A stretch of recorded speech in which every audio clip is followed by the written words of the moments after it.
Welcome to page 100 of Anatomy Coloring Book. This is Dr. Stephen Harkins.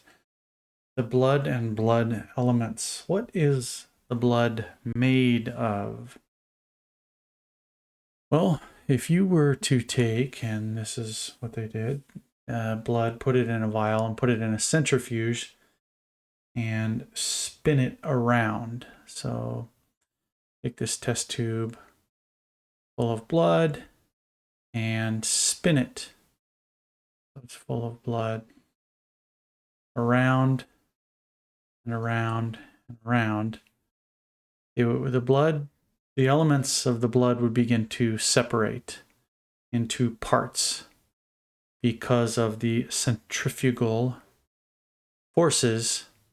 The more massive elements wind up here in this area,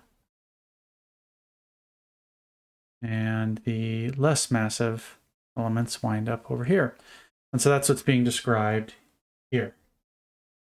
And so they're able to actually separate the elements of the blood in this way in a centrifuge.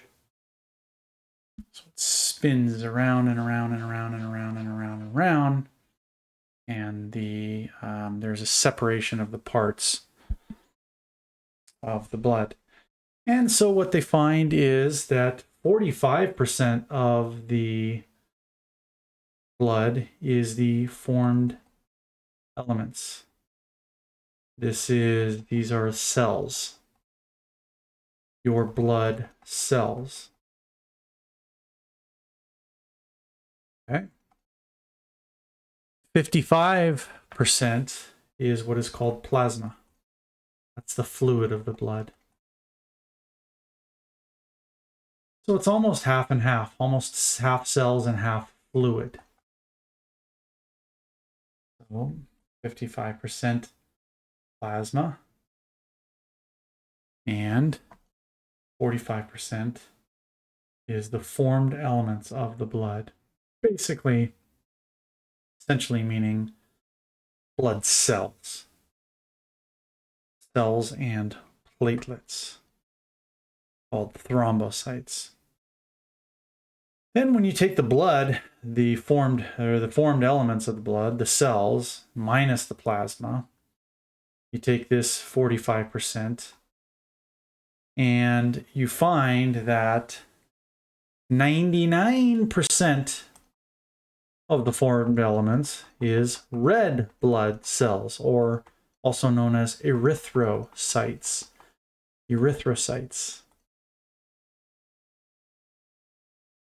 Erythrocytes, okay, fine. So red blood cells make up 99% of the formed elements. Red blood cells.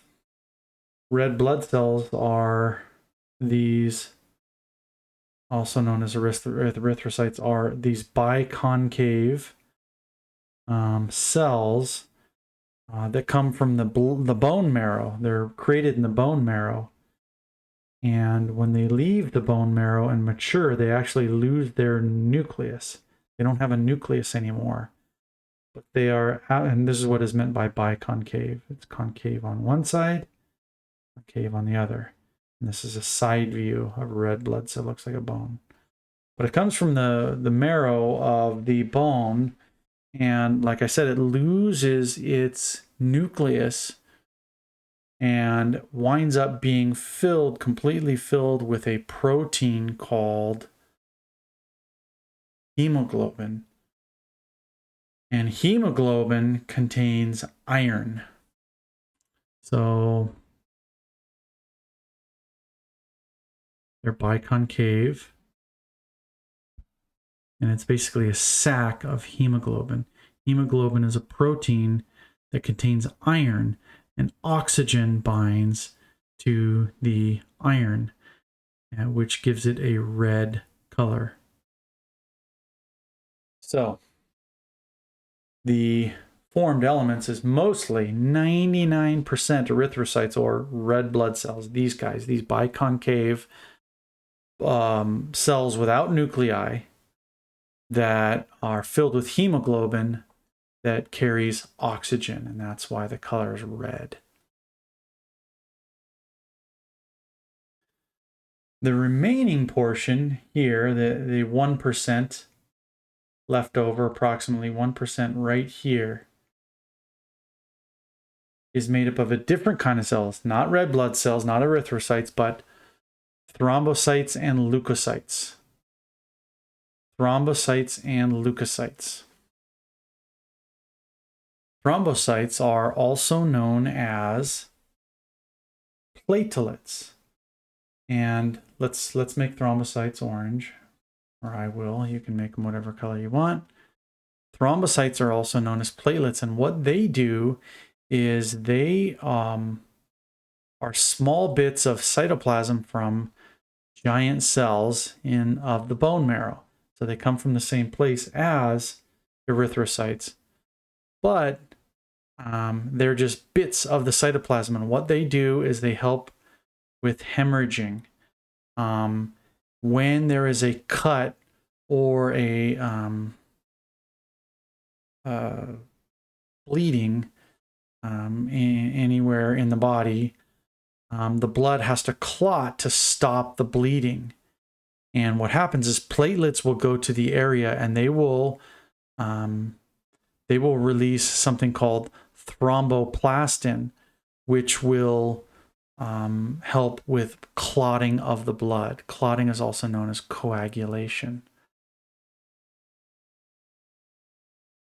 So of that 1%, thrombocytes are, 0.6 or so percent of the formed elements of the blood. And the remainder is what are called leukocytes. Leukocytes. Leukocytes are white blood cells that are in charge of, are heavily involved in the immune system. If there's an infection in your blood, or if something needs to, if you need to get rid of something in the blood, the leukocytes are going to do that job. So there are different kinds of leukocytes. And by the way, here are the thrombocytes down here, the platelets, the little fragments of cytoplasm of cells that come out of the bone marrow, along with the red blood cells. And they help in that clogging and coagulating, clotting, blood clotting, so you don't bleed to death. So the leukocytes are white blood cells involved in immunity. The majority of white cells are called neutrophils. Neutrophils make up 50 to 75% of the white blood cells.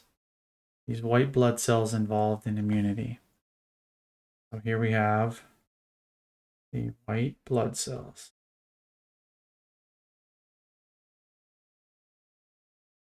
Most of which are neutrophils. There are two types of, those are neutrophils. The next category, which makes up 25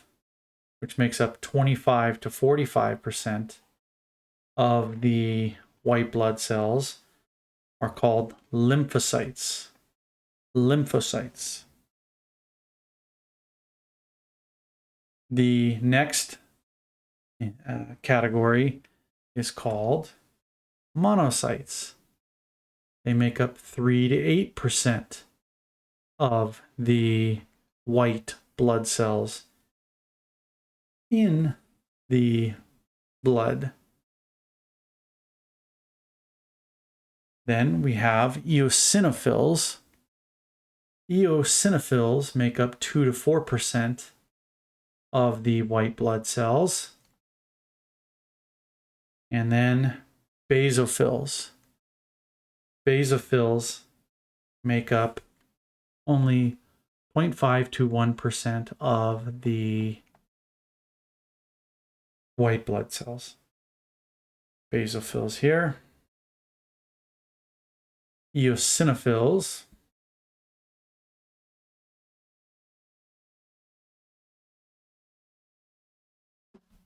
And leukocytes are categorized into two different types, granular and non-granular. And you can see the difference.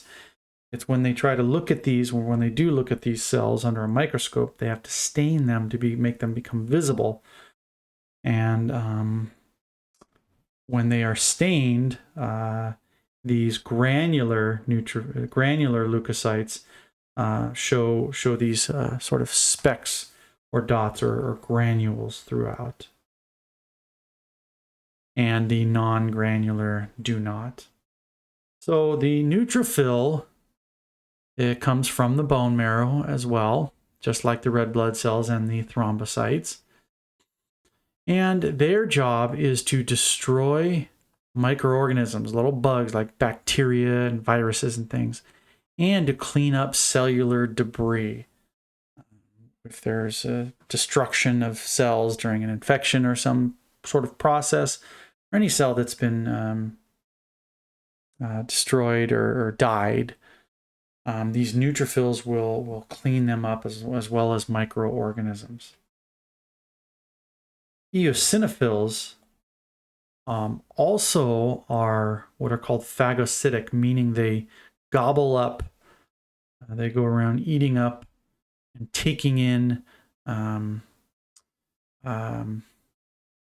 this case, not cellular debris, but allergens, things that your body is reacting to and does not want in the bloodstream or in the body. And also parasites. So it goes around eating up allergens and parasites. And of course, eosinophil is also a granular type of leukocyte, a granular white blood cell. Basophil, another granular leukocyte, granular white blood cell, is also similar to an eosinophil in that it is involved in allergic reactions and parasitic infections. And just so a reminder, we're talking about these white blood cells here. Lymphocytes also come from the bone marrow. They roam the lymphoid tissues, in other words, the lymphatic system, the spleen, the thymus gland, the tonsils, etc.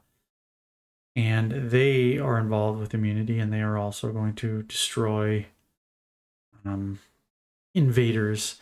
More on that in other chapters.